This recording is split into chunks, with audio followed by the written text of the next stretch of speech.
Global happenings today. We communicate. We analyze global news. Nigerians were disappointed when the People Democratic Party, during the 102nd NEC meeting, did not address the issue of anti-party activity, largely because of the likes of Samuel Otom and Nyesom Wike, the FCT minister, who had openly declared his intention to support Bola Ahmed Tinubu come 2027. Now, interestingly, one of those who had been at the front burner of PDP dealing with violators of anti-party activity has come out to explain reason why Wike has not been dealt with. But then I would like you to hear full details of it in a jiffy. And also in a related development, Atiku Abubakar, though he had been able to capture the minds of Northerners, especially during a period of in elections like this, they kind of love him. But it will shock you what had been at the back of their mind and the level of excitement in People Democratic Party now that he's no more part of the People Democratic Party. Don't forget that come 2031, it will be the turn of the Northerners, and they're already excited that he won't be there to pack the whole vote in primary. Let me give you full details of these two news in a jiffy. Starting up with the explanation of Olugbon Naba, the publicity secretary of the People Democratic Party. And according to the news, the National Publicity Secretary of the People Democratic Party, PDP, Debo Olugbon Naba, has explained why the party has not disciplined the Minister of the Federal Capital Territory, Nyesom Wike. It can be recalled that Wike, alongside other PDP governors named 5G, worked against the party in the 2023 election, but the opposition party failed to sanction them. Speaking on Wednesday, Olugbon Naba stated that the PDP was addressing internal issues through democratic processes rather than authoritarian measures. According to Olugbon Naba, the PDP is not a one-party system owned by a single individual, stressing that everyone is allowed to hold different views, ideas, and comments. Olugbon Naba added that the party was committed to due process in managing its affairs.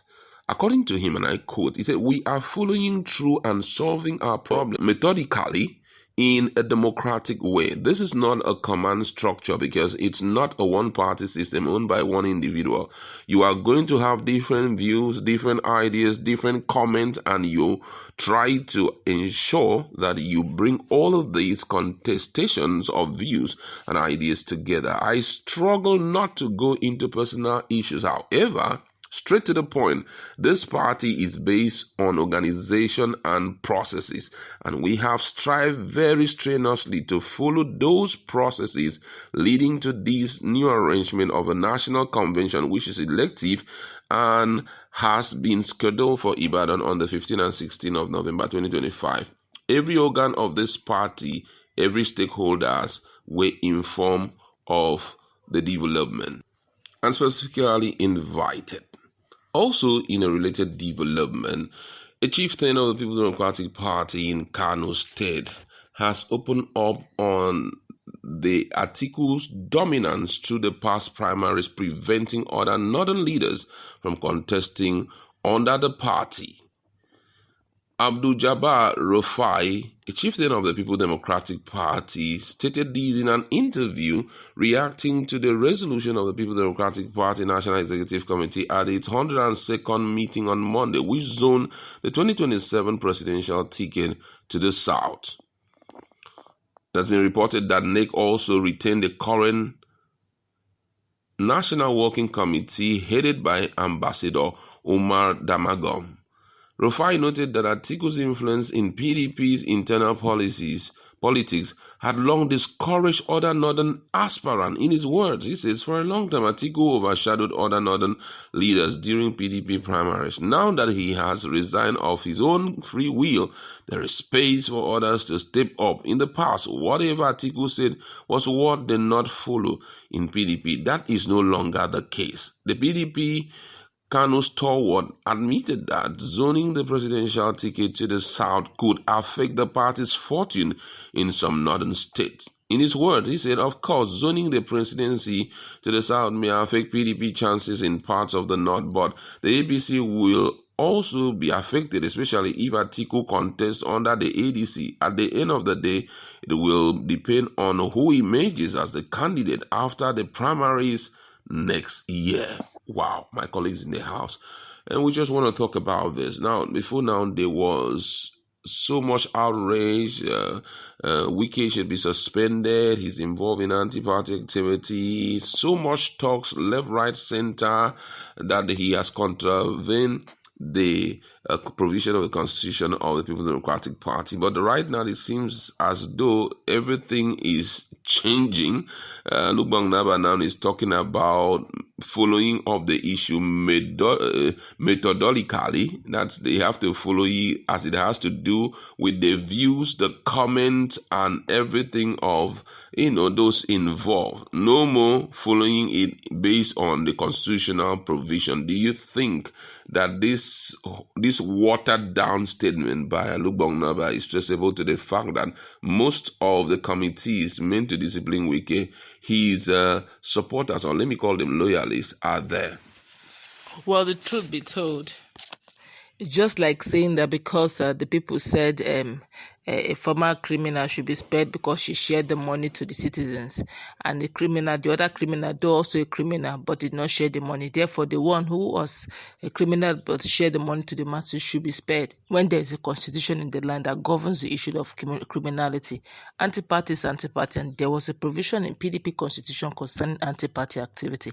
Fearing or hearing the pulse of Nigerians to make a decision over your constitution, you're saying that what the people say superimposes and is above the constitution, which means if tomorrow some of these corrupt politicians hire supporters on the street and will be making noise and encourage corruption, the PDP constitution will dance to it. Of course not. That's why in the Senate community where things work, before they even start all of this, there will be a constitution to protect the life and the integrity of the party, and that's exactly what PDP is suffering now from. People rarely take them seriously because today they will say, no, never a fact, we are going to do this, and the next thing they come out like whimpering animal, wounded animal that has not wounded, at least they will even react. Injured animal that have no strength in them. The truth, if they continue in this manner, PDP may be seeing his last glory days, which probably may be the very last one that Atiku Abubakar ran on in 2023. If they do not take back their political party and stand firm and follow the constitution the way it is, then one of the challenges we have is the interpretation of that constitution. Some interpret it to suit it, and even though it's written in plain English language, English will begin to sound like French when it comes to interpretation. You begin to hear things that are not even correct. They begin to interpret it the way they suit, and that's where our problem begins, where corruption meets legality. Illegality becomes legal and corruption becomes normal, and that's where we have headed to, and that's where we have found ourselves in, where you see some able-bodied people telling you no sir, no sir, no sir, and you listen to it, you're like, how did we get here? If no one wants to go about and tell Nigerians that they want to feel what Nigerians are saying first before making that decision, well, Nigerians will say a lot. At some point, they'll get confused. But I believe that before you start up any journey, you must have taken the cost. You must have, done your pros and cons before attempting to start a journey. You don't begin to get to the middle of the journey and become confused and begin to ask people around, okay, do you think this journey I took is right? Do you think it makes sense? You are the one that is taking the journey. Before you started, you have made up your mind, okay, come what may, this is what is this is the profit, this is consequences and all that. I believe we should do the same. If the founding fathers of PDP had felt the pulse of Nigerians before, putting some laid down rules, I don't think they would have passed on a PDP that is functional to them. Before now, the constitution of PDP was standing strong, and the four founding fathers ensured that no one is above the law. If you go beyond it, it strikes. But it comes to their own side. They now said, no, we don't want to strike. We want Nigerians to tell us how to run our own organization. I just think that they're being petty, they're not being firm, and they are hiding under the cloak of we do not want to hurt Nigerians. Either which way, Nigerians will find a way around it, and Nigerians will move on to a more disciplined and organized platform who will feel the candidate they desire. All right, now the last one has to do with Atiku. The PDP stakeholders say they're happy that Atiku is out, that he overshadowed everybody. And now that he's out, they'll have opportunity of contesting also in the primaries. But then warn that if all these parties, opposition parties, are going to file Southerners, and Atiku emerges as the only Northerner, that it will go an extra mile to affect the chunk of vote they are going to be getting from the northern part of the country. Do you think that this is a position of majority of Northerners, especially those in PDP, they are happy that he walked away from the party? Let's tell ourselves the truth. That is the same thing that played out in 2023.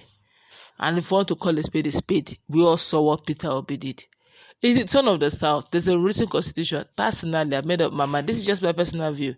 If Atiku emerges as the ADC coalition flag bearer, I will vote for a Southerner, even if it means that Peter Obi will not be on the ballot. If Peter Obi is not on the ballot, then Tinubu will get my vote free course unhindered, because it's the son of the South. Can we not at least respect that unwritten constitution?